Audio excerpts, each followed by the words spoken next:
तिचा असा दर्जा किंवा तिचा असा ओझ ठेवायला बाजीराव काय स्त्री लंपट आणि मूर्ख होते?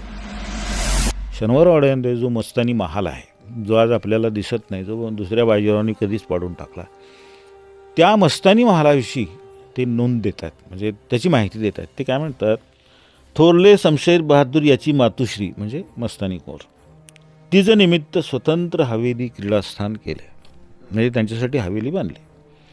संसार कृत्याचे नवे चौकटी हवेली तुम्ही पाहिलीच होती. कुणाला तरी लिहितात ते, चहूकडून 4 कोनास 4 खोल्या, चारी बाजूस 4 दालने, 3 खणांची, याप्रमाणेच दुसरा मजलाही होता.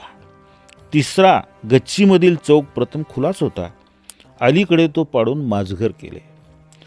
चौकाचे खाली जमिनीत उष्णकालीन तहखाना होता आणि त्यामध्ये दालनासारखेच काम होते.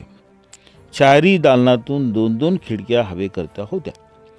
त्याच्यामधला संसार कृत्यासाठी हा अत्यंत महत्त्वाचा शब्द आहे आणि हा एक विश्वासू कारभारी जो आहे ना, तो नोंदवतो, हे लक्षात घ्या. संसार कृत्य कोणाशी करतात? पत्नीशी करतात का कलावंतिणीशी वगैरे ते असं करतात का? त्या बाजीरावांच्या पत्नी होत्या, छत्रसालांच्या कन्या होत्या, म्हणून त्या मस्तानी कुंवरसाठी खास शनिवारवाड्यात मस्तानी महाल बांधला. त्यानंतर पाबळला 8 बुरुजांचा वाडा होता मस्तानी कुंवरसाठी बांधलेला. त्यांना किंदूर, पाबळ आणि लोणी अशी 3 गावं त्यांच्या खाजगी खर्चासाठी पेशव्यांनी लावून दिली होती, बाजीरावांनी लावून दिलेली होती.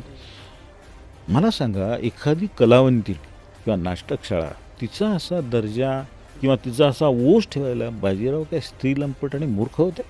तुम्हाला म्हणायचं काय? हे तुम्ही ज्यावेळी हे सगळं म्हणता, बाजीरावांनाच तुम्ही स्त्री लंपट ठरवता. तशी परिस्थिती नाही आहे.